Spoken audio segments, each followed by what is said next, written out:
Le téléphone sonna dans le vide de la chambre d'hôpital. Mais personne ne répondit. Julien. Allongé sur son lit. Les jambes immobilisées par des attelles. Fixait le plafond blanc. Les larmes coulant silencieusement sur ses joues. C'était la 3e fois qu'il essayait d'appeler ses parents depuis l'accident. Et la 3e fois que le silence lui répondait comme un mur infranchissable. Tout avait basculé en une fraction de seconde. Sur la route nationale près de Lyon. Sa voiture avait dérapé sous la pluie torrentielle, percutant un camion qui arrivait en sens inverse. Les médecins parlaient de miracles, fractures multiples aux jambes. Commotion cérébrale. Mais rien de fatal. Pourtant. Pour Julien. Le vrai choc était venu après. Quand ses parents étaient arrivés à l'hôpital. Ils avaient trouvé son téléphone dans les débris. Et avec lui. Des messages intimes échangés avec un homme qu'il avait rencontré en ligne. Des mots d'amour. Des promesses de rendez-vous discrets. Son secret. Si bien gardé pendant 25 ans. Avait explosé au grand jour. « Tu n'es plus notre fils » avait murmuré sa mère. Les yeux rougis. Avant de tourner les talons. Son père n'avait même pas ouvert la bouche, se contentant d'un regard chargé de dégoût et de déception. Ils étaient partis sans un au revoir, laissant Julien seul avec sa douleur physique et cette plaie béante dans l'âme. Comment pouvait-il l'abandonner maintenant, alors qu'il avait le plus besoin d'eux? La famille. Ce pilier qu'il avait toujours cru indéfectible s'était effondré comme un château de cartes. Les jours suivants furent un brouillard de morphine et de solitude. Les infirmiers passaient en coup de vent, vérifiant ses constantes sans un mot de trop. Jusqu'à l'arrivée de Marc. Il était grand, avec des cheveux noirs mi-longs qui encadraient un visage aux traits anguleux, et des yeux bleus qui semblaient percer à jour les âmes. À 30 ans, il exerçait comme infirmier à domicile. Mais ce jour-là, il était venu en visite pour un patient voisin. En passant devant la chambre de Julien, il s'était arrêté, attiré par le silence oppressant. « Vous avez l'air d'avoir besoin d'un café plus que d'une perfusion » avait-il dit avec un sourire en coin, entrant sans y être invité. Julien avait levé les yeux, surpris par cette intrusion. Marc s'était assis au bord du lit, comme si c'était la chose la plus naturelle du monde. Ils avaient parlé pendant des heures, de l'accident, de la pluie ce soir-là, de tout sauf de la raison profonde de sa solitude. Marc avait une façon de poser des questions qui n'exigeaient pas de réponse immédiate. Une patience qui apaisait. Quand vint le moment de la sortie d'hôpital, Julien n'avait nulle part où aller. Son appartement à Paris était au 5e étage sans ascenseur. Inaccessible avec ses béquilles. Ses amis, peu nombreux, étaient dispersés. Et aucun n'était prêt à l'héberger pour une convalescence qui s'annonçait longue. C'est alors que Marc proposa son aide. « J'ai une chambre d'amis chez moi. À Montmartre. Ce n'est pas le palace. Mais c'est accessible. Et je suis infirmier. Je pourrais veiller sur vous. » Julien hésita. Qui était cet homme? Un inconnu, surgi de nulle part, offrant un toit sans rien demander en retour. Était-ce de la pitié? Ou quelque chose de plus sombre? Mais les options étaient minces. Il accepta, ignorant que cette décision allait bouleverser sa vie bien plus que l'accident lui-même. Les premiers jours chez Marc furent une adaptation laborieuse. L'appartement était modeste, avec des murs couverts de livres et des posters de films français des années 70. Marc travaillait de nuit à l'hôpital, rentrant au petit matin pour préparer le petit déjeuner. Il aidait Julien à se laver, à manger, avec une efficacité professionnelle qui masquait une douceur inattendue. Leur conversation s'allongeait tard dans la soirée. Julien parla de son travail comme graphiste freelance. De ses rêves d'exposition à Paris. Marc, lui, évoqua son enfance en Bretagne. Fils unique d'une famille conservatrice qui l'avait poussé vers la médecine pour faire quelque chose d'utile. Mais sous ces échanges anodins, une tension grandissait. Julien surprenait parfois Marc à le regarder un peu trop longtemps. Avec une intensité qui le mettait mal à l'aise. Était-ce de l'attirance? Ou simplement de la compassion? Lui-même se surprenait à anticiper les retours de Marc. À guetter le bruit de la clé dans la serrure. Pour la première fois depuis l'accident.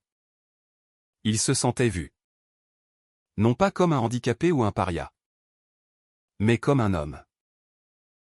Un soir, alors que la pluie battait contre les fenêtres, un écho cruel de cette nuit fatidique. Julien craqua. Assis sur le canapé. Il raconta tout, les messages découverts. Le rejet de ses parents. La honte qui le rongeait depuis l'adolescence. Je suis gay, lâcha-t-il enfin. Les mots pesant comme des pierres. Marc ne broncha pas. Il posa simplement sa main sur celle de Julien. Et alors? Ça change quoi? Tu es toujours toi. Ce geste? Si simple. Ouvrit les vannes. Julien pleura comme un enfant. Libérant des années de secrets enfouis. Marc l'écouta sans juger. Partageant à son tour son propre coming out difficile. À 20 ans. Face à des parents qui l'avaient accepté à contre-cœur. La société française se dit progressiste. Mais dans les familles. C'est une autre histoire, dit-il. On paie cher pour être soi-même. À partir de ce soir-là, leur relation évolua. Les soins quotidiens devinrent des moments d'intimité partagés. Des rires fusaient lors des séances de rééducation. Julien apprenait à marcher à nouveau. Soutenu par Marc non seulement physiquement, mais émotionnellement. Pourtant, un doute persistait, était-ce de la gratitude qui naissait en lui? Ou quelque chose de plus profond? Et Marc? Que cachait-il derrière son sourire énigmatique? Les semaines passèrent. Et Julien reprit des forces. Il contacta ses parents une dernière fois. Par lettre. Espérant un signe de réconciliation. La réponse fut un silence assourdissant. C'est alors qu'il prit une décision, il allait reconstruire sa vie. Loin des ombres du passé. Mais avec Marc à ses côtés. Cette reconstruction prenait une tournure inattendue. Chargée de promesses et de risques. Julien progressait rapidement dans sa rééducation. Grâce aux exercices rigoureux imposés par Marc. Chaque matin, il descendait dans le petit parc en bas de l'immeuble. Où Julien s'appuyait sur ses béquilles pour faire quelques pas hésitants. Marc le guidait avec fermeté. Corrigeant sa posture. Encourageant chaque effort. Tu y es presque, disait-il. Sa voix un mélange de professionnalisme et d'affection naissante. Mais au-delà des soins physiques. Une connexion plus profonde se tissait. Les dîners partagés devinrent des rituels, Marc cuisinait des plats bretons simples. Comme des galettes complètes. Et ils discutaient de tout ou de la politique française. Avec ses débats sur le mariage pour tous. Au film de Truffaut qu'ils regardaient ensemble. Julien découvrait en Marc un homme complexe, passionné par son métier. Mais hanté par un passé amoureux tumultueux. J'ai aimé un homme une fois, avoua Marc un soir. Après un verre de vin de trop. Il était marié. Hétéro en apparence. Ça s'est mal fini. Ses confidences ouvraient des brèches dans l'armure de Julien. Il se surprenait à imaginer une vie avec Marc. Loin des jugements familiaux. Pourtant, la réalité le rattrapait. Ses amis, informés de sa situation, commençaient à poser des questions. Qui est cet infirmier qui t'héberge? Tu es sûr que c'est sans arrière-pensée, demandait Sophie. Sa collègue graphiste? Lors d'un appel. Julien balayait les doutes. Mais au fond, il se les posait lui-même. Un après-midi. Alors que Marc était au travail, Julien fouilla discrètement l'appartement. Il trouva une boîte sous le lit, remplie de lettres et de photos. Sur l'une d'elles, Marc enlacé avec un homme plus âgé, souriant devant la tour Eiffel. Au dos, une inscription « À mon amour interdit ». Pour toujours. Le cœur de Julien se serra. Était-ce de la jalousie? Ou la peur d'être un simple remplaçant? Quand Marc rentra, Julien confronta. Qui est cet homme sur la photo? Marc pâlit. Puis s'assit, expliquant calmement. L'homme s'appelait Antoine. Un médecin marié avec qui il avait eu une liaison passionnée. Il a choisi sa famille. Sa réputation. J'ai payé le prix, dépression. Perte de confiance. C'est pour ça que je t'aide. Julien. Je sais ce que c'est que d'être rejeté pour qui on aime. Cette révélation les rapprocha. Pour la première fois. Ils s'embrassèrent ce soir-là. Un baiser timide mais chargé d'émotions refoulées. Julien sentit une vague de chaleur l'envahir. Mélange de désir et de terreur. Était-ce le bon moment? Avec ses jambes encore fragiles. Son cœur brisé par sa famille. Osait-il s'engager? Les jours suivants furent un tourbillon. Leur relation s'approfondit. Faite de gestes tendres et de discussions interminables sur l'identité. La société. Marc parlait des défis des gays en France, malgré les lois progressistes. Les préjugés persistaient dans les petites villes. Les familles traditionnelles. Julien. Lui. Luttait contre ses démons intérieurs. Et si mes parents avaient raison? Si j'étais une erreur, murmurait-il parfois. Puis vint le premier conflit. Julien reçut un appel de sa sœur. Élise. La seule qui n'avait pas coupé les ponts entièrement. Maman est malade. Julien. Un cancer. Elle veut te voir? Mais. Sans condition. Sans condition signifiait, sans mention de sa sexualité. Sans marque. Julien fut déchiré. Allait-il renier qui il était pour une réconciliation fragile? Il en parla à Marc, qui réagit avec colère. Tu ne peux pas te cacher éternellement. C'est ça. Le prix de l'acceptation? Te nier toi-même? Leur dispute éclata. Violente dans ses mots. Julien accusa Marc de le pousser trop vite. Marc reprocha à Julien sa lâcheté. Pour la première fois, Julien songea à partir. Mais le destin en décida autrement. Le lendemain, Marc disparut. Pas de note. Pas d'appel. Julien, paniqué, fouilla l'appartement et trouva un message sur son ordinateur, un email d'Antoine. L'ex-amant, proposant une rencontre. Le doute s'insinua, Marc l'avait-il abandonné pour son passé? Julien passa la journée à errer dans Paris, boitant sur ses béquilles. Il se rendit à l'hôpital où travaillait Marc, apprenant qu'il avait pris un congé soudain. Le soir, rentrant chez Marc qui était devenu son chez lui, il trouva la porte ouverte. Marc était là, assis dans le noir, les yeux rougis. Antoine est mort, murmura-t-il. Un accident de voiture. J'ai appris ça aujourd'hui. Je suis parti pour digérer.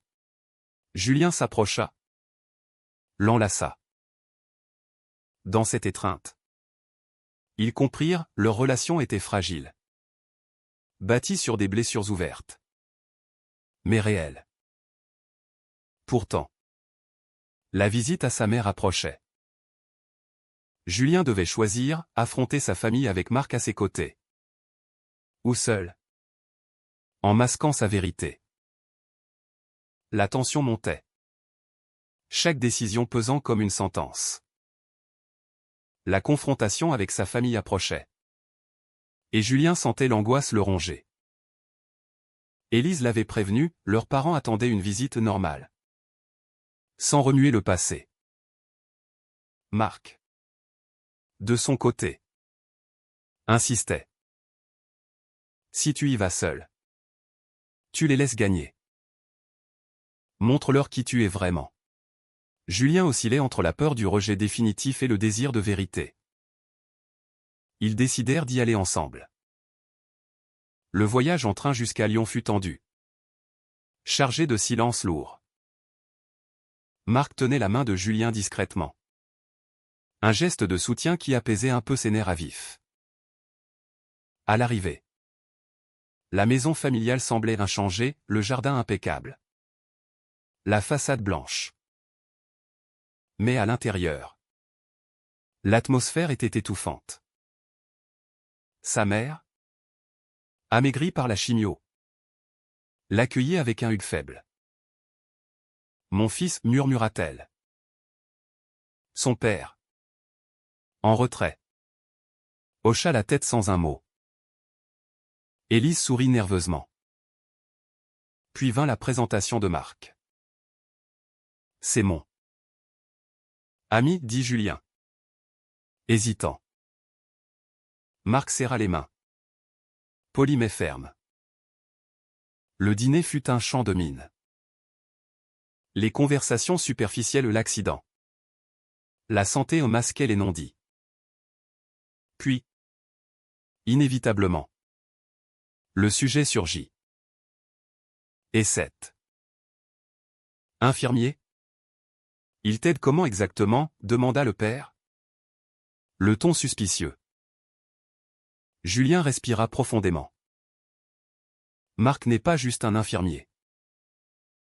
Il est mon compagnon. Le silence tomba comme une lame. Sa mère posa sa fourchette. Les larmes aux yeux. Julien. Pas maintenant. Pas avec ma maladie. Son père explosa, tu oses amener ça ici? Après tout ce qu'on a fait pour toi. Marc intervint calmement, monsieur. Julien est votre fils. Son orientation ne change rien à ça. La dispute dégénéra. Accusation de perversion. De choix immoraux fusèrent. Julien défendit sa vie. Ses sentiments. Mais chaque mot creusait le fossé. Sa mère pleurait. Implorant la paix. Élise tentait de médier. Mais en vain. Finalement, ils partirent, chassés par les cris du père. De retour à Paris, Julien s'effondra. J'ai tout perdu, sanglota Théil. Marc le serra contre lui. Non. Tu as gagné ta liberté. Mais le prix était élevé, l'isolement familial. La culpabilité lancinante. Était-ce la bonne décision? Julien en doutait. Hanté par l'image de sa mère malade. Les mois suivants furent marqués par des hauts et des bas. Julien reprit son travail. Adaptant son studio pour son handicap résiduel. Marc et lui vivaient ensemble désormais. Leur amour se renforçant dans l'adversité. Pourtant, des fissures apparaissaient. Marc, sous pression au travail, devenait distant. Julien, paranoïaque, craignait un nouveau abandon. Un jour, un appel anonyme changea tout. Votre ami Marc n'est pas qui il prétend, dit une voix masculine. Julien raccrocha. Troublé. Il enquêta discrètement, appel à l'hôpital. Recherche en ligne. Il découvrit que Marc avait été suspendu autrefois pour une liaison avec un patient Antoine. Justement. La confrontation fut explosive. Tu m'as menti. Tu profites des vulnérables, accusa Julien. Marc nia, c'était différent. Avec toi. C'est réel. Mais le doute s'installa. Était leur rencontre fortuite. Ou calculée? Julien se rappelait, Marc était passé par hasard devant sa chambre. Blessé. Julien partit chez Sophie pour réfléchir. Seul. Il pesa les choix, pardonner. Ou rompre? La société jugeait déjà leur amour, ajouter la trahison était trop. Pourtant. L'absence de Marc le torturait. Marc le retrouva. Implorant. J'ai fait des erreurs. Mais je t'aime. Ils parlèrent des heures. Dénouant les nœuds du passé. Julien choisit le pardon. Mais avec des conditions, transparence totale.